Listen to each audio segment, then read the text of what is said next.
Welcome to Ruma village story. দেখো সকাল সকাল উঠে দেখো কাজটা সেরে এখানে একটু লিকার চা করে নিয়েছি আর একটু পাউরুটি কিনেছিলাম, সে পাউরুটি দিয়ে আর চাটা খেয়ে নিচ্ছি, তারপরে আবার অন্য কাজে হবে। এখন অনেক দিন দুধ চা খাইনি, এখন একটু লিকার চাই করে খাই, লাল চা। দেখো তারপরে এবার এইদিকে আমি চলে এসেছি, আলুগুলোকে কেটে নেবো।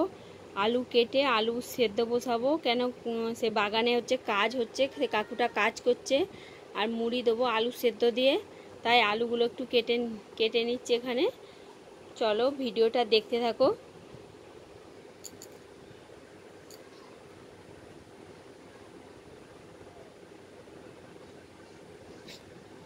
ওই কাকু আবার মানে তরকারি ফরকারি কিছু খায়নি, ওই আলু সেদ্ধ দিয়েই মুড়ি দিতে বলেছে, করে আলু সেদ্ধ করব আর একটু আলুর বড়া করব।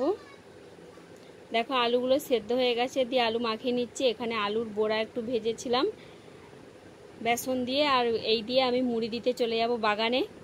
দেখো মুড়ি দিতে যাচ্ছি, চলো কোথা কাজ করছে তোমরা দেখবে চলো। দেখো এই যে কাজ হচ্ছে, এই ঘাসগুলো বেছেছে এই রোদের মধ্যে। তারপর দেখো এসে একটু আমিও মুড়ি খেতে বসে গেছি, মুড়িগুলো খেয়ে নিচ্ছি, তারপর এবার রান্নার দিকে যাব।